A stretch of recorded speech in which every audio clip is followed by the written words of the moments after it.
Hello to young mathematicians, how are you all. I hope आप सब लोग घर पे हैं, सुरक्षित हैं और सेफ हैं। लास्ट ईयर की तरह इस ईयर भी हम लोगों को ऑनलाइन ही पढ़ाई करनी होगी कुछ दिन के लिए। सो चले मैथमेटिक्स की दुनिया में। Class 9th, chapter first, number system, जिसको हम हिंदी में संख्या पद्धति बोलते हैं। एक्सरसाइज करेंगे हम 1.1। Myself Pooja Sharma, TGT non medical, government senior secondary school Kriya, district Chamba. Exercise start करने से पहले हम कुछ डेफिनेशंस पे जो है वो ध्यान देंगे। या आप ऐसे भी कह सकते हो कि जिन बेसिक चीज़ों पे जो हमारी सम्स होंगे एक्सरसाइज में, वो हम पहले डिस्कस करेंगे। तो उनमें सबसे पहले आती है कि परिमेय संख्या किसे कहते हैं। परिमेय संख्या, रैशनल नंबर, इंग्लिश में इसको बोलते हैं। परिमेय संख्या किसे कहते हैं? What are rational numbers. तो इसका आंसर है कि ऐसी संख्या परिमेय संख्या कहलाती है जिसे P अपॉन Q के रूप में लिखा जा सकता है, जहां P और Q पूर्णांक हैं तथा Q जो है वो 0 के बराबर नहीं है। इसका मतलब है आप ऐसे नॉर्मल उसमें ऐसे बोल सकते हो कि ऐसी संख्या जो अटे बटे वाली जो संख्या होती है, जैसे 1/2, 3/4, इस टाइप की जो भी संख्या है उसको हम परिमेय संख्या बोलते हैं। और जिसमें p और q जो है उस रूप में बटे के रूप में इसको लिखा जा सकता है। और p और q पूर्णांक है। पूर्णांक मतलब इंटीजर्स। इंटीजर्स मतलब p माइनस का भी हो सकता है, जीरो भी हो सकता है, और जो है वो प्लस का भी हो सकता है ना।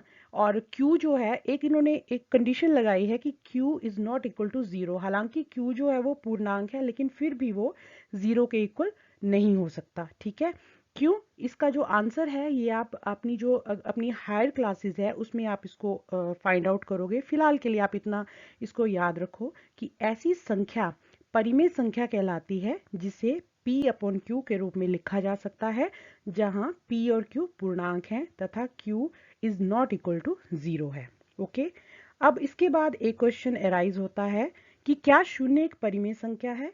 क्या इसे आप p और q के रूप में लिख सकते हैं, जहां p और q पूर्णांक है और q is not equal to zero है? ओके तो इसका आंसर है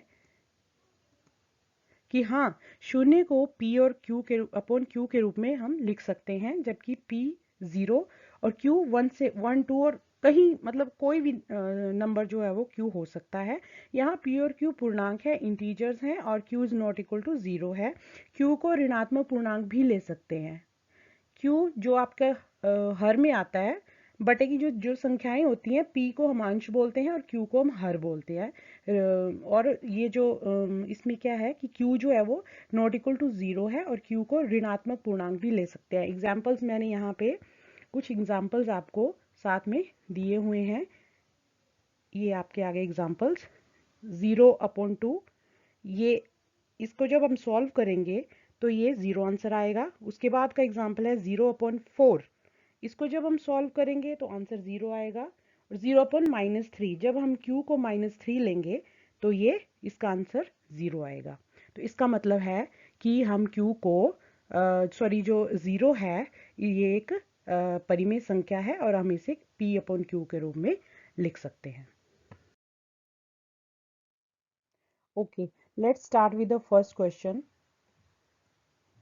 3 और 4 के बीच 6 परिमेय संख्याएं ज्ञात करो। Find 6 rational numbers between 3 and 4।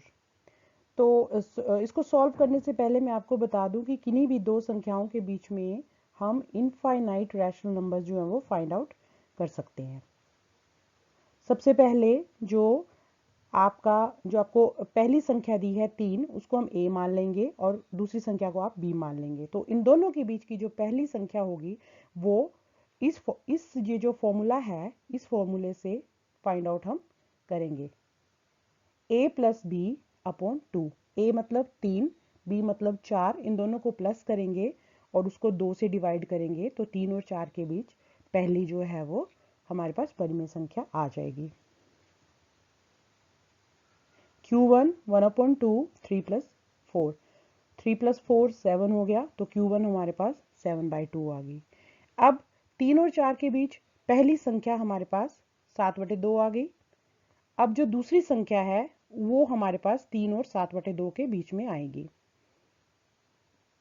3 और 7/2 के मध्य दूसरी परिमेय संख्या कैसे निकलेगी? जैसे a+b/2। इस केस में हमारे पास a जो है वो 3 ही रहेगा और b जो है हमारे पास वो 7/2 हो जाएगा, 7/2 हो जाएगा। ठीक है, इन दोनों को प्लस करेंगे और उनको फिर 2 से डिवाइड करेंगे। तो हमारे पास जो दूसरी परिमेय संख्या है 3 और 7/2 के बीच में, वो आ गई 13/4, 13/4। अब तीसरी हम वैसे ही इसी फॉर्मूले के हर जितनी भी हम परिमेय संख्या निकालेंगे वो उसमें फॉर्मूला जो है वो यही रहेगा, सिर्फ ए और बी जो है वो हमारे चेंज होंगे। जैसे जैसे हमारे पास परिमेय संख्याएं आती जाएंगी, हम बी को वो कोई जो परिमेय संख्या निकली होगी बी हम वो चेंज करके ले लेंगे। जो तीसरी परिमेय संख्या है वो 4 और 7/2 के बीच में आएगी, जिसमें ए जो है वो 4 है और बी जो है वो 7/2 है। इन दोनों को प्लस करेंगे और 2 से डिवाइड करेंगे, तो जो तीसरी परिमेय संख्या आएगी वो 15/4 आएगी।